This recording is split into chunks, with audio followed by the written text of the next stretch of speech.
Assalamualaikum warahmatullahi wabarakatuh. Alhamdulillah.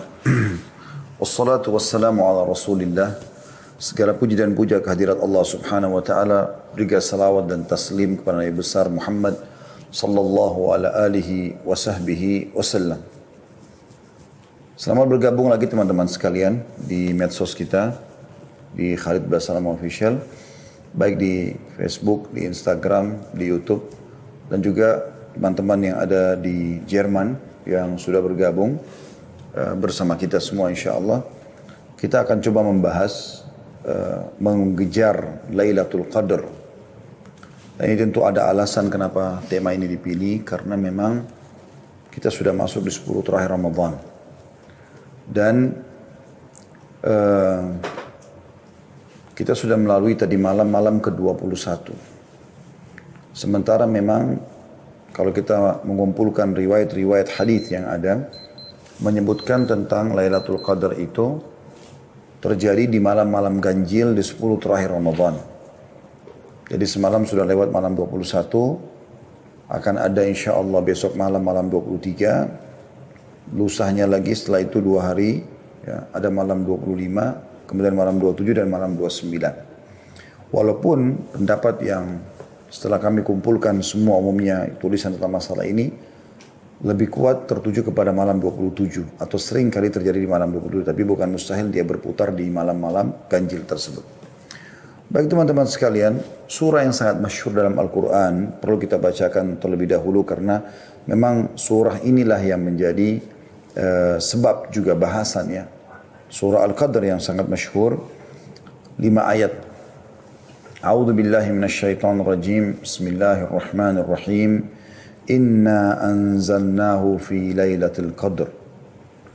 Sesungguhnya kami benar-benar telah menurunkan Al-Quran pada malam Qadr itu. Dan Qadr artinya kemuliaan. Sebagian ulama mengatakan kemuliaannya karena turunnya Al-Quran. Wa ma adraka ma lailatul qadr. Apakah kalian tahu apa itu malam kemuliaan? Lailatul Qadri khairun min alfi syahr. Malam kemuliaan itu lebih baik daripada 1000 bulan. Tanazzalul malaikatu warruhu fiha biidni rabbihim min kulli amr.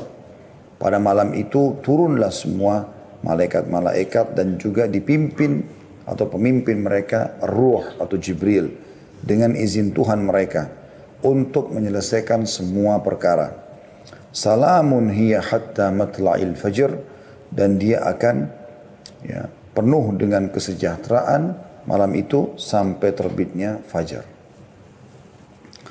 Teman-teman sekalian, di sini kita bisa lihat dari ayat ini. Kita bahas dulu 5 ayat ini.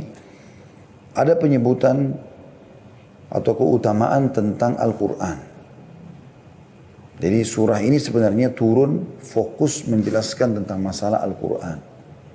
Karena pada malam itulah Allah subhanahu wa ta'ala menurunkan Al-Quran. Pertama kalinya turun Al-Quran. Dan karena itu dikatakan dia qadar, punya kemuliaan. Dan saking mulianya Al-Quran, sampai-sampai ini berjalan terus kemuliaannya sampai hari kiamat. Jadi setiap terjadi malam Al-Qadr, yang berputar di malam-malam haji dan mayoritas terjadi di malam 27 tadi saya katakan, maka itu terus sampai menjelang hari kiamat dianggap malam mulia. Makanya Allah memberikan kedudukan tersendiri malam itu sampai semua amal yang dikerjakan akan lebih baik daripada 1000 bulan. Kemudian saking meriahnya malam itu sampai para malaikat dan Jibril pun disuruh turun oleh Allah Subhanahu wa taala ke bumi untuk menyelesaikan semua perkara-perkara, menentukan takdir-takdir. Dan itu malam itu akan penuh dengan kesejahteraan. Maknanya tidak akan pernah ada syaitan yang bisa membuat kejahatan pada malam itu sampai pagi. Malam ini teman-teman sekalian yang sedang kita bahas adalah malam yang lebih baik daripada 1000 bulan. Kata Mujahid, seorang tabi'in yang masyhur, bahwa yang dimaksud lebih baik daripada 1000 bulan yaitu malam Lailatul Qadar lebih baik dari 1000 bulan dari sisi amalan-amalan soleh. Apakah itu puasa, sholat, dan itu lebih baik daripada kita mengerjakannya selama 1000 bulan berturut-turut. Dan juga beliau mengatakan bisa bermakna 1000 bulan lebih baik daripada malam selain Lailatul Qadar. Oleh karena itu teman-teman sekalian, kita sangat dianjurkan untuk mengerjakan banyak perbuatan di malam itu. Akan kita paparkan insya Allah di puncak bahasan kita tentang masalah amalan-amalan apa yang harus kita kerjakan.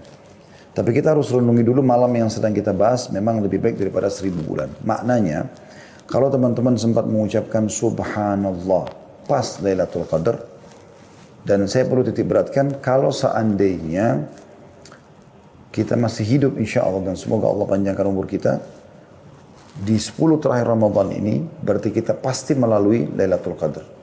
Hanya saja siapa yang mendapatkan taufik dari Allah untuk bisa mengerjakan amal soleh pada saat itu. Banyak orang hanya menghabiskan dengan tontonan-tontonan, menghabiskan waktu dengan hal-hal yang sia-sia gitu kan. Nongkrong-nongkrong di pinggir jalan, ngobrol kosong gitu kan.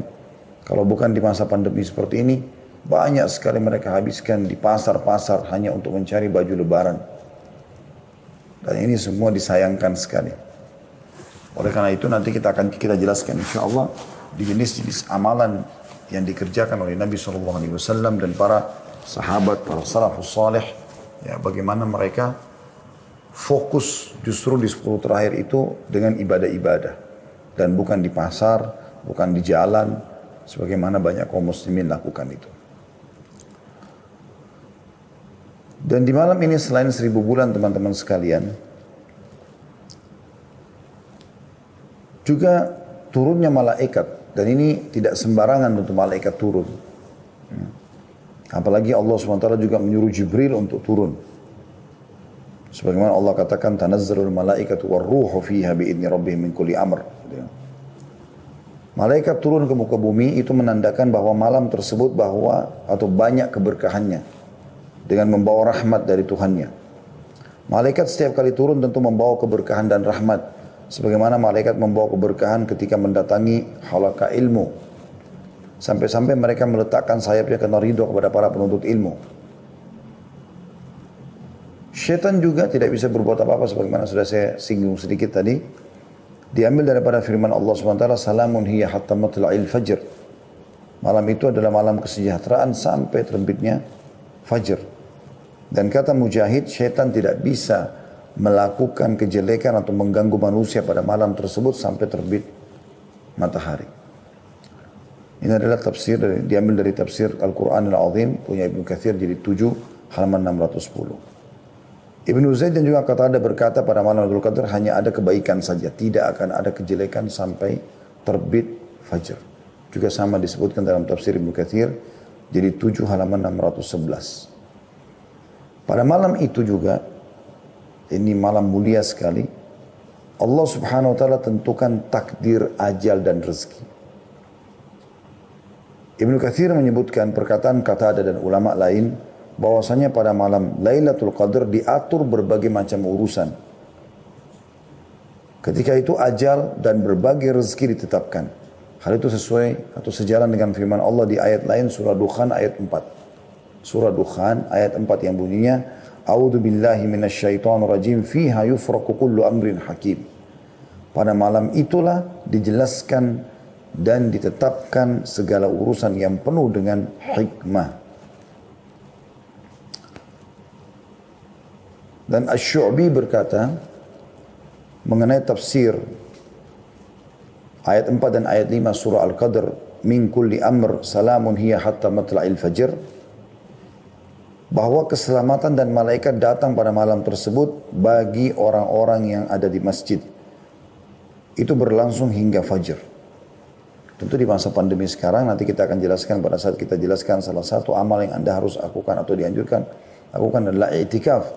Tetapi karena kita masa pandemi kita akan menggantikan dengan ibadah di rumah. Tapi kita tidak namakan i'tikaf, karena i'tikaf hanya di masjid saja. As-Sa'di berkata, berbagai hadis yang mutawatir membicarakan tentang keutamaan Lailatul Qadar dan dijelaskan bahwa malam tersebut terdapat di bulan Ramadan. Malam tersebut terdapat di 10 hari terakhir terkhususkan pada malam-malam ganjil.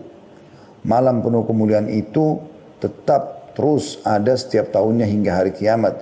Karena kemuliaan malam tersebut, Nabi SAW melakukan i'tikaf dan memperbanyak ibadah di 10 terakhir Ramadan. Dengan melakukan hal tersebut, beliau berharap bisa menjumpai Lailatul Qadr.